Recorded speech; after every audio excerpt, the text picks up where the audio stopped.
જય શ્રી કૃષ્ણ. એસએસસી ક્લાસીસના રાજપૂત આયુષના સૌ વિદ્યાર્થી મિત્રોને નમસ્કાર. મિત્રો, આ એક નાનકડો ઇન્ટ્રો વિડીયો છે જે લેક્ચર સ્ટાર્ટ થવા પહેલાં 2 જ મિનિટનો ચાલશે, એના પછી લેક્ચર સ્ટાર્ટ થશે, બરાબર. અને સૌથી પહેલાં મેં વાત કરી દેમ તો મારું નામ આયુષ રાજપૂત અને આપણા ક્લાસીસનું નામ છે એસએસસીસી, જેનું ફૂલ ફોર્મ છે સ્ટુડન્ટ અચીવ કોમર્સ ક્લાસીસ, બરાબર. અહીંયા સાઇટ પર તમને મારો મોબાઈલ નંબર દેખાશે. જો તમને કોઈ પણ સબ્જેક્ટમાં ડાઉટ હોય 11, 12 કોમર્સ, બીકોમ, એમકોમ, બરાબર, તમે એના પર મેસેજ કરીને પૂછી શકે. પછી એની નીચે મારા યુટ્યુબનું ચેનલ દેખાશે અને એ યુટ્યુબના ચેનલ પર તમને 11, 12ના તો થોડાક ઓછા મળશે, પણ બીકોમ એમકોમના પૂરેપૂરા વિડીયો મળશે તમને. અને એની અંદર વિડીયોની અંદર કોમેન્ટ કરજો જો કંઈ બી નહીં ખબર પડે તો, બરાબર. આ બાજુ મારા ઉપર દેખાશે મારું પર્સનલ ઇન્સ્ટાગ્રામ અકાઉન્ટ હશે, એની નીચે આપણા ક્લાસીસનું ઇન્સ્ટાગ્રામ અકાઉન્ટ હશે અને એની નીચે એક ઇન્સ્ટાગ્રામનું અલગથી અકાઉન્ટ બનાવ્યું છે જેની અંદર 11, 12 પ્રથમ પરીક્ષા અને દ્વિતીય પરીક્ષાના તમને પેપર મળી જશે, બરાબર. અને એકદમ લાસ્ટમાં તમને દેખાશે ટેલિગ્રામનું ચેનલ છે. ટેલિગ્રામના ચેનલની અંદર 12th બોર્ડના અને બીકોમ એમકોમના યુનિવર્સિટીના બધા પેપર મૂકેલા છે, બરાબર. અને એ પેપર શોધવા માટે મારા એમકોમની અંદર સાથે ભણતી એક છોકરી હતી પ્રિયા, જેણે હેલ્પ કરી છે, તો એ બધું ક્રેડિટ એને જ જાય છે, બરાબર. અને સ્પેશિયલી વાત કરી દેમ તો આપણા ક્લાસના અત્યાર સુધી કોઈ પેઇડ કોર્સ એટલે કે જે તમે પૈસાથી ખરીદીને ભણી શકે તેવા કોઈ કોર્સ નથી અને આપણા ટ્યુશન ક્લાસીસનું કોઈ અત્યાર સુધી એપ્લિકેશન નથી, બરાબર, જે ટૂંક સમયમાં ડેવલપ થશે, બરાબર. કંઈ બી ડાઉટ હોય એની ટાઈમ તમે પૂછી શકે અને આ જેટલી વસ્તુ દેખાય એ બધી વસ્તુ હું હેન્ડલ એકલો જ કરું છું. એટલે કદાચ શક્યતા એવી કે તમારા મેસેજના રિપ્લાય આપવામાં કે કોમેન્ટના રિપ્લાય આપવામાં થોડો ટાઈમ લાગી જાય તો થોડુંક વેઇટ કરજો અને આપણે વિડીયો સ્ટાર્ટ કરીએ, બરાબર. સત્તા આવે કે મેં 9 ચેપ્ટર એડ કર્યો. કાઢવાવાળી સત્તા નહીં આવે એમાં. કાઢવાવાળું તો મારે શિક્ષણ મંત્રી બનવા પડે, ઇલેક્શન લડવા પડે. મેહુલ સપોર્ટ કરે એનાથી કંઈ થાય નહીં.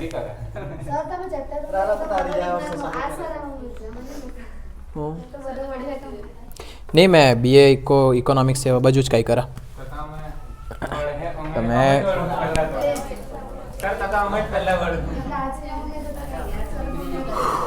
ચાલો હવે જેટલી વસ્તુ પહેલાં સમજાવો ને તેટલી વસ્તુ શાંતિથી સમજો. પહેલો દાખલો સ્ટાર્ટ કરીએ. આખો ગણાય તો આખો ગણીએ, અધૂરો ગણાય તો અધૂરો ગણીએ, બરાબર. જોયું કેટલું મસ્ત લાગ્યું સાંભળીને? પણ એવું કોઈ દિવસ થાય મેહુલ? નહીં થાય. કાં તો આખો છોડી જ મૂકીએ કાં તો આખો ગણી જ મૂકીએ. ચાલો જોઈ લેજો શાંતિથી. આડત માલના હિસાબો મેં સ્ટાર્ટિંગમાં સમજાવેલું, જ્યારે મેં વચ્ચે 3 દિવસની રજા આપવાનો હતો તે પહેલાં 3 ચેપ્ટર સમજાવેલા કે શું છે એ તે, બરાબર.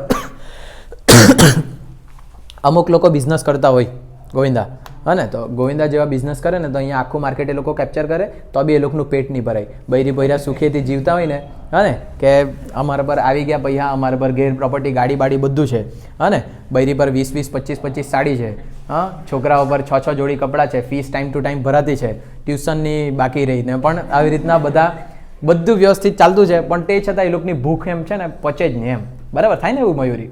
તો એવા લોકોએ પોતાનો ધંધો આગળ વધારવાનો રહે. તો એ આગળ વધારવા માટે આપણે સેમેસ્ટર 1માં શીખી ગયેલા શાખાના હિસાબો, બરાબર. શાખાના હિસાબોમાં શું કરતા? અહીંયા એક બ્રાન્ચ છે, એવી જ સેમ દુકાન બીજી જગ્યા ખોલે, એવી જ સેમ દુકાન ત્રીજી જગ્યા ખોલે. પણ આવું ક્યારે થઈ શકે? જ્યારે એના પાસે મૂડી બહુ છે, ત્યાં સામેવાળી જ્યાં ખોલવાનો ત્યાં જમીન છે, એના પાસે એવા માણસ છે કે જ્યાં ત્યાં બેસી શકે, ખબર પડે? આવી બધી કન્ડિશન હોય તો એ શાખા ખોલી શકે પોતાની. પણ માની લો કે મેં પારડીની અંદર, મેં એટલે ગોવિંદા, અહીંયા બધું કવર કરી રહ્યો, ભૂખ પૈસી નહીં મળે તો હજુ એમ છે કે મને હજુ જોઈએ એમ કરીને હજુ જોઈએ તો એણે પારડીમાં ખોલવાનું છે. પણ પારડીમાં જે મેઇન બજાર છે એ બજારની અંદર એને દુકાન મળતી નથી. તો આવા કન્ડિશનમાં એ શું કરી શકે? જો કોઈ માણસની દુકાન પહેલેથી ત્યાં ચાલુ છે ને તો એ જ દુકાનની અંદર એ પોતાનો માલ વેચી શકે, બરાબર. આ એવું નહીં કે એક જબરજસ્તી કરે લાવ મારો વેચ પહેલાં એમ કરીને, એવું નહીં. બંનેની સહેમતી સાથે. ધારો કે માનો કે પારડીમાં મેહુલની ઇલેક્ટ્રોનિક્સની દુકાન છે. ઇલેક્ટ્રોનિક્સ બધાને ખબર પડે, ફ્રીજ, ટીવી, એસી, મોબાઈલ બી મળી શકે. આ દુકાન એટલે ઇલેક્ટ્રોનિકની. મેહુલની પારડીની અંદર ઇલેક્ટ્રોનિકની દુકાન. ગોવિંદાની ઉદવાડાની અંદર છે ખાલી ફ્રીજની દુકાન, બરાબર. ખાલી ફ્રીજ વેચે કોણ? ગોવિંદો, બરાબર. પેટ ભરાયું નહીં મળે તો હવે એણે પારડીમાં બી ખોલવાનું છે. પારડીમાં એને જગ્યા નહીં મળી તો એ ગયો મેહુલ પાસે અને મેહુલને એમ કીધું કે તારી દુકાનની અંદર થોડોક માલ મારી કંપનીનો બી રાખ. ખબર આટલું? એ શું વેચતો છે? હું વેચતો હતો ફ્રીજ, હા ને.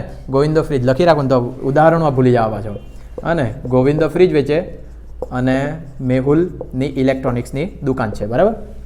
ગોવિંદો ગયો મેહુલને એમ કહી કે ભાઈ તારા જે દુકાન છે દુકાનની અંદર મારું બી ફ્રીજ મૂકી લે, જેટલું મારું ફ્રીજ વેચાય છે તેટલા પર તને શું આપી દેવા?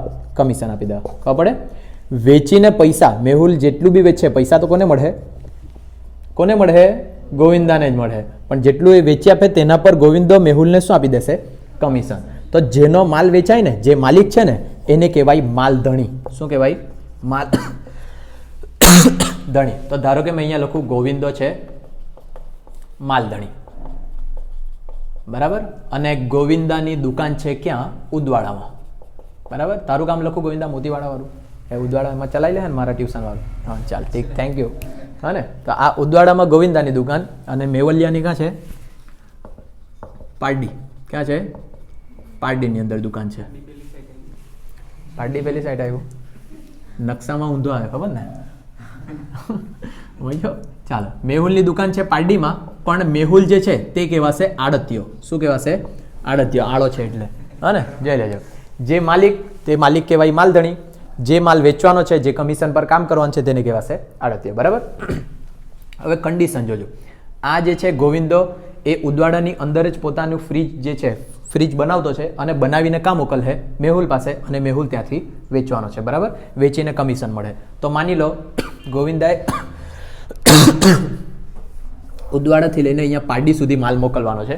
એ હવે કેવી બી રીતના મોકલી શકે? આપણે બધી જેટલું વિચારી શકીએ ને તેટલું વિચારીએ. સૌથી પહેલાં એ જે માલ છે ફ્રીજ, ગોવિંદો એકલો તો એમ કરીને એમ ચડાવવાનો મળે નહીં, બરાબર. એણે 4-5 માણસ જોઈએ, મજૂર, હર્ષલ ને એ બધા જેવા, બરાબર. એ બધા મજૂર દ્વારા ચડાવશે. તો એ બધા મજૂર દ્વારા જે ચડાવે ને, તો તે લોકોને શું ચૂકવશે? મજૂરી. એક ઉદાહરણ લઈને ચાલીએ આપણે તો બહુ મજા આવશે. ફ્રીજ ધારો કે ગોવિંદા મોકલતો છે મેહુલને 100 ફ્રીજ. કેટલા ફ્રીજ મોકલતો છે? 100 ફ્રીજ. અને 100 ફ્રીજ મોકલતો છે. એક ફ્રીજનો ભાવ છે 10,000 રૂપિયા. કેટલા છે? 10,000 રૂપિયા. અહીંયા મેં બનાવું આડત માલનું ખાતું. નામ જોઈ લે મેં એક વખત, એ તો ખોટું ભણાવી મૂકે ને હમણાં તો તમે મારી બોચી પકડે. ચાલો, આડત માલનું ખાતું, બરાબર નામ લખ્યું છે. આ આડત માલનું ખાતું ને એક રીતે એ શોધવા માટે થાય કે તમારો ધંધાનો કેટલો નફો થાય ને કેટલો નુકસાન થાય. તો મને ખાલી થોડીક બુદ્ધિ દોડાઈને કહો કે એ ખાતું કોણ બનાવે? ગોવિંદો બનાવે કે મેહુલ બનાવે? ધંધાને કેટલો નફો થયો કે કેટલો નુકસાન થયું એ જાણવા માટે બનાવવાના આડત માલનું ખાતું. તો એ ગોવિંદો બનાવે કે મેહુલ બનાવે? ગોવિંદો. કેમ? નફો કોનો થવાનો? ગોવિંદાનો થવાનો. બરાબર. ચાલો, આને તો ખાલી કેટલા સુધી મતલબ છે? મારા કમિશન સુધી મતલબ, બાકી એને કઈ લાગે વળગે નહીં. એની ફ્રીજ તૂટી જાય, ભાંગી જાય, કાંઈ ફરક નહીં પડે. ચાલો, તો હવે આ આડત માલનું ખાતું બનાવે કોણ? ગોવિંદો. ગોવિંદાએ માલ મોકલ્યો છે, બરાબર. ગોવિંદાએ માલ મોકલ્યો, ઉધાર બાજુ લખવાનું આડત પર મોકલેલ માલ, બરાબર. અહીંયા એક લીટી પાડી મૂકું. ચાલો, એણે કેટલી ફ્રીજ મોકલી? 100 ફ્રીજ મોકલી. એક ફ્રીજ કેટલામાં મોકલી? 10,000માં. આપણે 10 ફ્રીજ લખી દઈએ તો વધારે મજા પડે. 1 લાખ રૂપિયા થઈ જાય, બરાબર. ચાલો, આટલી ફ્રીજ એણે મોકલી એટલે ઉધાર બાજુ લખાઈ ગયું. જો ધારો કે આ ફ્રીજ પહોંચવા પછી એક ફ્રીજ નિહારી, ખરાબ છે, તૂટી છે, ડેમેજ છે, કઈ બી છે, તો એ મેહુલ શું કરી દે? પરત કરી દે. પરત કરે તો કઈ બાજુ લખી દેવાનું? જમા બાજુ. એટલું તો હવે ખબર પડી જાય ને. મોકલે ત્યારે ઉધાર બાજુ, તો પરત કરે તો જમા બાજુ. ચાલો, અત્યારે પરતની વાત નહીં મળે, અત્યારે બધું ગોવિંદાનું સારું જ છે. ચાલો, તો હવે આ જે એ મોકલવાનો ફ્રીજ 10 ફ્રીજ માટે ધારો કે એણે એક ટેમ્પો કર્યો છે, બરાબર. એ ટેમ્પો કર્યો એટલે ટેમ્પોમાં ચડાવવા માટે મજૂરને મજૂરી આપી 1000 રૂપિયાની, બરાબર. પછી એ ટેમ્પા ભાડું આપ્યું 2000 રૂપિયાનું પારડી સુધી પહોંચાડવા માટે. એના પછી ટેક્સ લાગ્યો, જે તમે આ વેચે ને, વેચવા માટે ટેક્સ લાગે. ધારો કે મેં અહીંયા લખી દઉં જકાત લખું, કાં તો ટોલ ટેક્સ લખું, બરાબર. ટોલ ટેક્સ પાસ આપણો તો અહીંયા વચ્ચે નહીં આવે ને એક બી, પણ આપણે એવું માની લે કે અંદર 5 ટોલ ટેક્સ છે. મજા આવી ગઈ, બરાબર. તો એ ટોલ ટેક્સ એ બધું શેમાં આવી જાય? જકાત અને ટેક્સ. આ બધામાં કેટલા રૂપિયા લાગી ગયા? એના 3000 રૂપિયા લાગી ગયા બધા મળીને. ટોટલ કેટલો ખર્ચો થયો? 3 ને 2 5 ને 1 6000. તો મને કેવું, આ 6000 રૂપિયા કોણે ચૂકવેલા હશે? ગોવિંદાએ ચૂકવેલા હશે કે મેહુલે? કોણે? ગોવિંદો. વળી સાદી સિમ્પલ ભાષામાં નહીં ખબર પડે. ગોવિંદો માલ મોકલતો છે તો કોણ ચૂકવે? ગોવિંદો. ગોવિંદો એટલે કોણ? માલધણી. જો માલધણીએ જેટલા બી ખર્ચા ચૂકવેલા હોય તે લખાય આડત માલ ખાતાની ઉધાર બાજુ. એણે તો રોકડમાં જ ચૂકવેલા હશે તરત જ. આપણે અહીંયા લખી દેવાનું રોકડ સ્લેશ બેંક ખાતે ખર્ચા, બરાબર. અને કયા કયા ખર્ચા ચૂકવ્યા? પહેલું ચૂકવ્યું મજૂરી, બીજું ચૂકવ્યું ભાડું, ત્રીજું લખી દેમ ખાલી જકાત. કેટલા ચૂકવ્યા? 1000, 2000 અને 3000. 3 ને 2 5 ને 1 કેટલા ચૂકવી દીધા? 6000. ખબર પડે? એટલે અહીંયાથી એક વસ્તુ શીખા તમે, 2 વસ્તુ. જો માલ મોકલે, બરાબર, માલધણી માલ મોકલે તો આડત માલની કઈ બાજુ? ઉધાર બાજુ, બરાબર.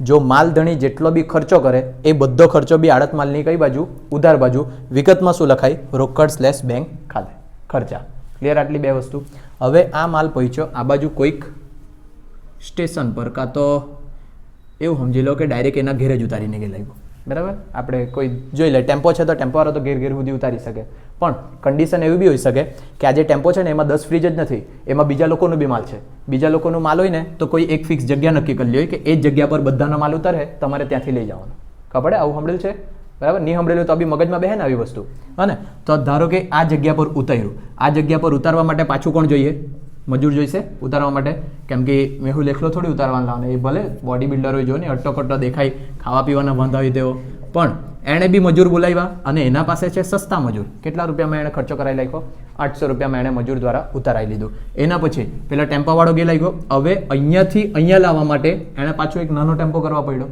એ નાનો ટેમ્પો કરાવ્યો તો એનો એણે ભાડું ચૂકવી દીધું 1000 રૂપિયા માની લો બરાબર આવી રીતના બે ખર્ચા થઈ ગયા હા ને એ બે ખર્ચા થયા ને એ કેટલા થયા ટોટલ 1800 રૂપિયા આ 1800 રૂપિયા કોણે કર્યા ખર્ચા મેહુલે કે ગોવિંદાએ કોણે કર્યા મેહુલે ખબર પડે મેહુલે માલ ઉતાર્યો તો અત્યારે એ કોણે કર્યા મેહુલ એટલે કોણ આડત્ય પણ આ ખર્ચા કરવાની જવાબદારી મેહુલની છે ની કોની જવાબદારી ગોવિંદાની એટલે ગોવિંદાના માથે જ પડેલો કહેવાય આ ખર્ચો બરાબર પણ ગોવિંદાના માથે પડેલો છે તો એનો અર્થ એવો થાય કે આ 1800 રૂપિયા ગોવિંદા કોને આપી દે મેહુલને ભલે પછી આપે અત્યારે નહીં આપે પણ પછી આપવાના જેણે આપવાના એટલે ધંધાનો પાછો શું થઈ ગયો એ ખર્ચો પણ અહીંયા ખર્ચો કોના ચોપડે લખાશે આડત્યાના ચોપડે આડત્ય કોણ છે અહીંયા મેહુલ એટલે અહીંયા લખીએ મેહુલ ખાતે કાઉન્સમાં ખર્ચા ભલે ટાઈમ જાય તો કંઈ નહીં પણ હરકું સમજી લે ને તો વધારે હરકું આવડે ભાડું અને મજૂરી કેટલા ચૂકવ્યા 1800 હજુ મેં કમ્પ્લીટ કર્યું નથી બરાબર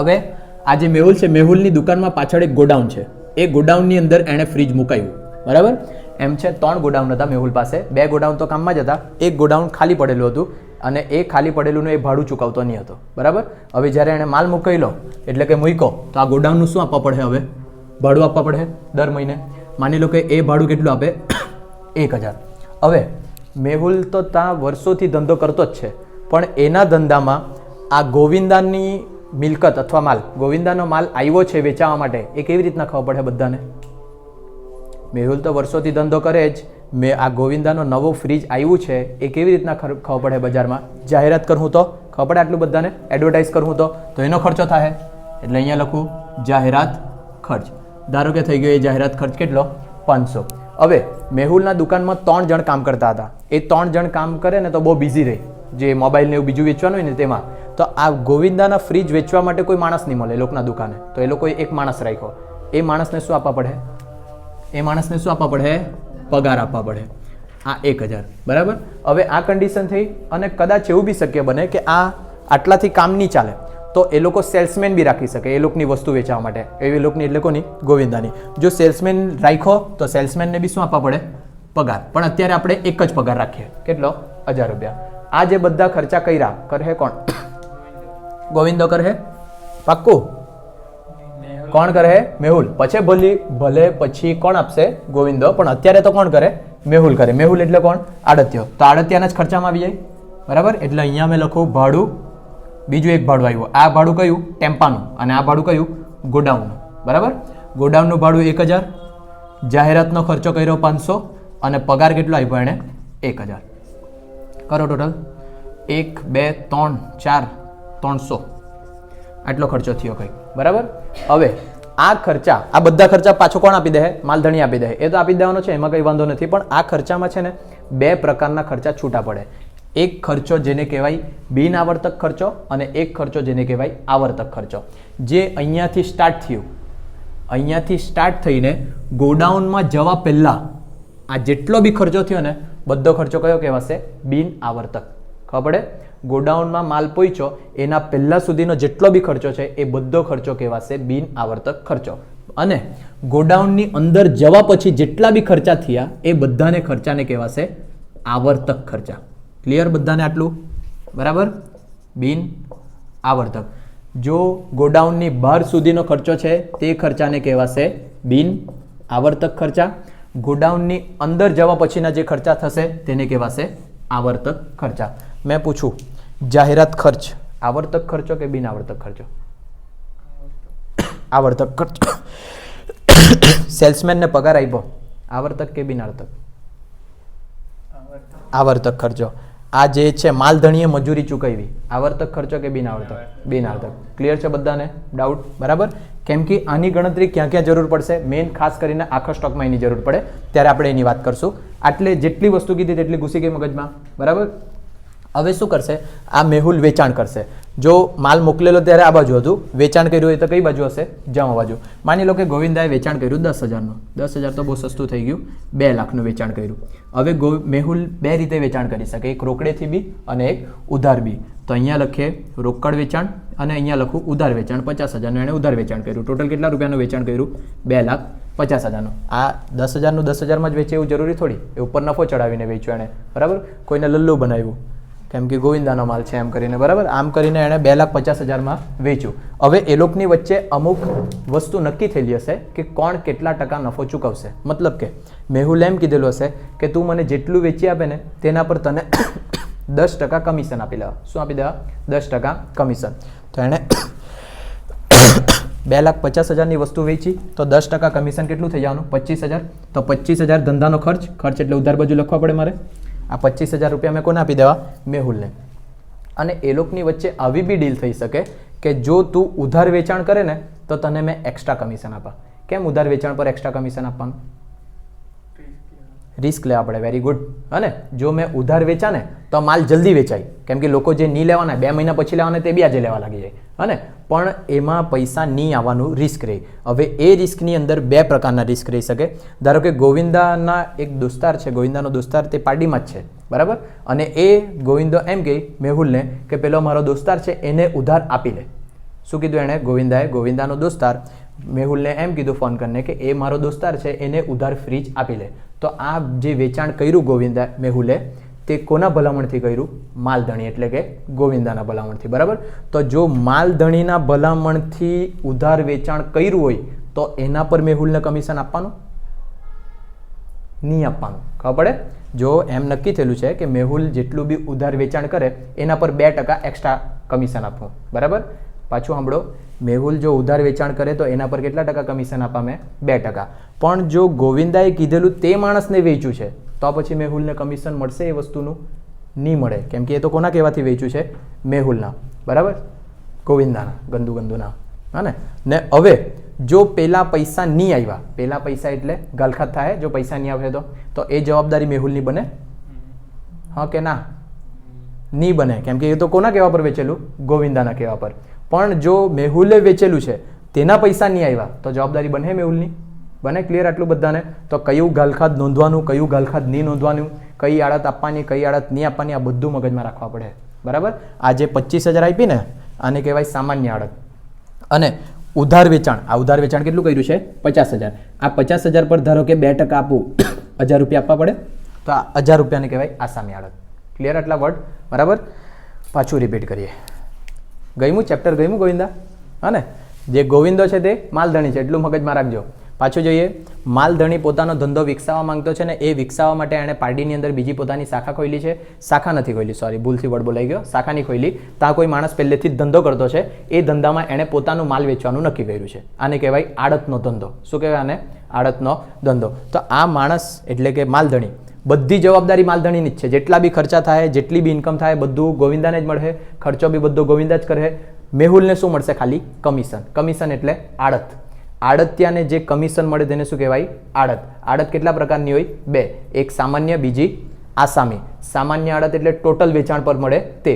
આસામી આડત એટલે ઉધાર વેચાણ પર મળે તે. અને જે ઉધાર વેચાણ પર આડત મળે તે જો માલધણીએ સજેશન આપ્યું હોય, સજેશનનો ગુજરાતી વર્ડ નહીં આવ્યો, માલધણીની ભલામણ, જો માલધણીની ભલામણથી વેચવું હોય તો એના પર કમિશન મેહુલને મળે નહીં, એટલે કે આડતિયાને મળે નહીં. ગુસ્સે આટલી વસ્તુ? બરાબર. જો માલધણીના કહેવા પર વસ્તુ વેચી હોય ને પૈસા નહીં મળ્યા તો એ જવાબદારી માલધણીની જ બને, એ તમારી આડતિયાની બને નહીં. એમ સાદા જ વ્યવહાર છે પણ તમને એટલું ખબર પડતું હોય તો. પછી જો મેહુલે ઉધાર વેચ્યું એટલે કે આડતિયાએ ઉધાર વેચ્યું તેના પર જે કમિશન અપાશે એ કમિશનને કહેવાશે આસામી આડત. પણ જો એના પૈસા નહીં મળ્યા એટલે કે ગાલખાત પડી તો એ જવાબદારી બી કોની બનશે? મેહુલની. આટલી વસ્તુ તમારે પહેલાં તો યાદ રાખવાની. બીજું 2 નામ યાદ રખાવ્યા. ગોડાઉનની બહારના જેટલા બી ખર્ચા હોય ને તે બધા ખર્ચા કહેવાય બિન આવર્તક ખર્ચા. ગોડાઉનની અંદર જે ખર્ચા થાય તે બધા ખર્ચા આવર્તક ખર્ચા. અથવા તો આને આવી રીતના બી યાદ રાખી શકે તમે, જો માલ વેચવા માટે જે ખર્ચો થયેલો હોય ને તે બધા આવર્તક. બરાબર, અહીંયા મેં ગોડાઉનની અંદર રાખ્યું તે માલ વેચવા માટે રાખ્યો છે. પછી જાહેરાત કર્યું, શેના માટે કર્યું? વેચવા માટે કર્યું છે. પછી જે સેલ્સમેન રાખ્યો કે પેલી વેચવા માટે એકાદ કર્મચારી રાખ્યો, એ બધું શેના માટે રાખ્યું છે? વેચાણ માટે. જો માલને વેચવા માટે જેટલો બી ખર્ચો થયેલો હોય ને તે બધો ખર્ચો કેવો કહેવાય? આવર્તક. અને જે માલ ખાલી લાવવા માટે કે એવા જ કોઈ ખર્ચા થયેલા, વેચવા સિવાયના જેટલા બી ખર્ચા થયેલા હોય તે બધા બિન આવર્તક ખર્ચા. ત્રીજી રીતના યાદ રાખી શકાય, 2 રીત કીધી. કઈ રીત કીધી? ગોડાઉનની બહારના બિન આવર્તક, ગોડાઉનની અંદરના આવર્તક. વેચવા માટે થયેલા હોય તે આવર્તક, તે સિવાયના બધા બિન આવર્તક. હવે ત્રીજું, જે ખર્ચો વારંવાર કરવો પડે તો તે ખર્ચો કહેવાય આવર્તક. જે ખર્ચો એક જ વાર કરવા પડે તે કહેવાય બિન આવર્તક. અહીંયા મેં સેલ્સમેન રાખ્યો તો એને પગાર એક જ વખત આપવાનો? નહીં, વારંવાર આપવા પડે. જાહેરાત કરી, એક જ વખતની જાહેરાતથી થઈ જાય કામ? નહીં થાય, વારંવાર કરવા પડે. ગોડાઉનનું ભાડું વારંવાર આપવા પડે. આ બધું વારંવાર આપવા પડે તે બધા કેવા ખર્ચા? આવર્તક ખર્ચા. પણ આ મજૂરથી અહીંયા માલ ઉતાર્યો ને એને મજૂરી આપી, હું દર મહિને મજૂરી આપવાની એને? નહીં, જ્યારે જ્યારે માલ ઉતારા ત્યારે જ આપવાની. બરાબર, એટલે જે ખર્ચા એક જ વખત કરવામાં આવે તે બધા ખર્ચા બને બિન આવર્તક, અને જે વારંવાર કરવા પડે તે બને આવર્તક. કહીશું આટલી વસ્તુ. હવે બીજા વર્ડ પર જાય. જેટલા શબ્દો સમજાવું બધા દાખલા માટે બહુ ઇમ્પોર્ટન્ટ છે. દાખલો હવે આજે નહીં ચાલુ થાય, કાલે જ ચાલુ કરવા પડે. બરાબર, અડધો કલાકમાં ઘણા જ નહીં, ઓછામાં ઓછી 45 મિનિટ જોઈએ. નહીં, પેક નહીં કરો પ્લીઝ. જો હવે બીજા 2 વર્ડ શીખવાડવાનો છે, સામાન્ય નુકસાન ને અસામાન્ય નુકસાન. સામાન્ય નુકસાન અને અસામાન્ય નુકસાન. બહુ સાદા સિમ્પલ શબ્દો છે, પણ એ શબ્દો માટે આ ફ્રીજનું ઉદાહરણ ચાલે નહીં. ફ્રીજ સિવાય કંઈ બીજું ઉદાહરણ લેવા પડે. ધારો કે ગોવિંદો ફ્રીજમાં બી હવે માસ્ટર થઈ ગયો, પણ હજુ એનું પેટ નહીં ભરાયું, તો એણે ભાઈએ ચાલુ કર્યું પેટ્રોલ પંપ. શું ચાલુ કર્યું છે હવે? Petrol pump. હવે એ પોતાની અલગ જ બ્રાન્ડ, જેમ HP ને ભારત પેટ્રોલિયમ ને રિલાયન્સ એવા આવે ને, તેમ એણે ગોવિંદો પેટ્રોલ લખેલું છે. કયું? ગોવિંદો પેટ્રોલ. હા ને, GP, ગોવિંદો પેટ્રોલ. કેટલું મસ્ત નામ આવ્યું. તું પેટ્રોલ પંપ ખોલે તો GP જ રાખીએ.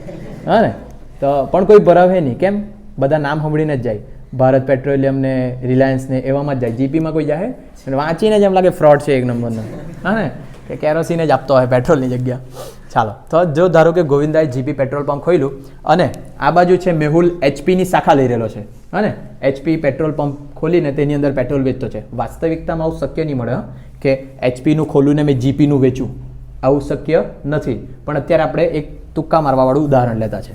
તો જે ગોવિંદો છે તે મેહુલને એમ કહે, ભાઈ તું તારી HPની એજન્સીમાં એક પંપ મારું ઊભું કરી દે. ખબર પડે? એક પંપ એટલે પેલું એક ડબ્બુ જેવા જેમાંથી પેટ્રોલ ભરાવતા રહી દે. એક પંપ કોનું ઊભું કરી દે? GPનું. ઉપર ચોખ્ખું લખી દે છે GP મારું જ છે, એટલે કોઈ છેતરાય નહીં કે HPનું છે એમ. હા ને, આવી રીતના એ લોકોએ નક્કી કર્યું. તો જ્યારે હવે આ ઉદવાડા અને પાડીની જ વાત છે, સેમ વસ્તુ. તો આ ગોવિંદાએ શું કરવા પડશે? સવારે પેલું ટેન્કર આવે ને જેની અંદર પેટ્રોલ ભરીને જાય, તે ટેન્કરમાં એણે પેટ્રોલ મોકલવા પડે અને પેલો અહીંયા ખાલી કરે. બરાબર ને, ત્યાંથી પછી એ વેચવાનું ચાલુ કરે. જેટલું વેચાય તેના પર કમિશન આપે. Business same. પણ અહીંયા મારે આ 2 વર્ડ સમજાવવાના છે. એ 2 વર્ડમાં શું થાય? જ્યારે મેં ધારો કે મેં ગોવિંદો છે અને મેં પેટ્રોલ ભરીને મોકલવાનો છે, તો જ્યારે મેં પેટ્રોલ ભરા ને પેલા મોટા ટેન્કરમાં, તો ભરતી વખતે થોડુંક પેટ્રોલ ઉડી જાય. ખબર છે? બધાને આ ખબર છે. હા ને, પેટ્રોલ ચાંદની પઠાની જલ્દી કરની ઢોર જેવી. બરાબર, મેં ગોવિંદો છે, જ્યારે મેં ટેન્કરમાં પેટ્રોલ ભરા તો ભરતી વખતે જાતે જ થોડોક વરાળ બનીને ઉડી જાય. એ જે જાતે ઉડી જાય, જેને તમે રોકી નહીં શકે, એમ હાથથી પકડીને પાછા નહીં લાખી શકે. બરાબર, તો એ બધું નુકસાન કેવું કહેવાશે? સામાન્ય નુકસાન. સામાન્ય નુકસાન એટલે એવું નુકસાન જેને તમે ગમે તેટલું ધ્યાન રાખીને એ રોકી શકવાના નથી. ક્લિયર આટલું બધું? અને એને કહેવાય સામાન્ય નુકસાન. બીજી એક સામાન્ય નુકસાનનું ઉદાહરણ આપું ને, તો જો ધારો કે તમે ટેબલ ખુરશી બનાવતા હોય, ટેબલ ખુરશી બનાવે તો પેલા ખિલ્લાને એવું ઠોકે ને, તો એ ઠોકતી વખતે જો ફિનિશિંગ આપવા માટે થોડુંક ઘસવા પડે.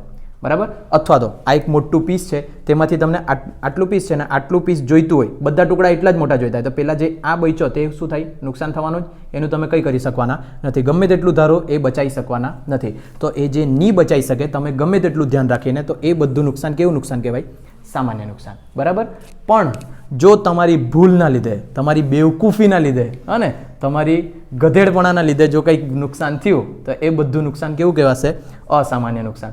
ધારો કે મારી અહીંયા મેં હર્ષલને કામ પર રાખ્યો છે, લલ્લુ જેવો છે એકદમ, સવાર સાંજે પીને આવ્યા કરતો રહે ને, એમ લૂડકીને કામ કર્યા કરતો રહે. બરાબર, સાંભળજો, મેં અહીંયાથી પેટ્રોલ પંપ ભર્યા કરું અને પેલો ભાઈ ત્યાં નળ ચાલુ કરી રહેલો. બરાબર. તો એ કોની ભૂલ છે? હર્ષલની ભૂલ છે, એની બેદરકારી છે. બેદરકારી તો મારી છે કે મેં એને કામ પર રાખ્યો, પણ હા ને અહીંયા મેં ભર્યા કરું ને પહેલાં એ નળ ખોલી રાખ્યો, તો જેટલું પેટ્રોલ ગયું એ બી નુકસાન જ થવાનું. હવે કે એમ કરીને પાછા ભરવાનો મળે નહીં તમે. ના, અરે યાર, મારું બનાવેલું ઉદાહરણ એવું કેમ કર્યા કરે તું? હા, ચાલો. તો એ બધું નુકસાન કેવું કહેવાશે? અસામાન્ય નુકસાન. બીજું આપણે લાકડાવાળું ઉદાહરણ લીધેલું ને, હા ને, હર્ષલને જ મેં જોબ પર રાખ્યો છે, બરાબર. મેં એને કીધું કે આ પાર્ટ મેં કટ કર્યા છે, ખાલી ખીલી ઠોકી મૂકે એટલે ટેબલ બની જાય. હા ને, આઈપી અને ખીલી ઠોકવા એમ 4 પીસ હતા, અહીંયા થોડી મારા વચ્ચે મારી ગયા અને ગધેડા, બરાબર, 2 ફાળચા થઈ ગયા. તો આ નુકસાન કોની બેદરકારીના લીધે થયું? હર્ષલની. તો જો કોઈ વ્યક્તિ કે માણસની બેદરકારી કે ભૂલના લીધે કંઈક નુકસાન થાય તો એ બધું નુકસાન કેવું કહેવાય? અસામાન્ય નુકસાન. અને જે નુકસાન તમે રોકી નહીં શકે, જાતે થવાનું જ છે, એ બધું નુકસાન કેવું નુકસાન? સામાન્ય નુકસાન. લગભગ આટલા જ વર્ડ છે તમારા આ ચેપ્ટરમાં. બાકી હવે બધી એન્ટ્રી ક્યાં ક્યાં જશે એ બધી વસ્તુ સમજાવું, બરાબર. અને હવે આપણે વિડીયો બંધ કરી લઈને ખાતા સમજી લે. ખાતા તો એ લોકોને આપણે ડાયરેક્ટ દાખલામાં સમજાવી દેવું, એ લોકો તો હોશિયાર, તમે ડોબા છે.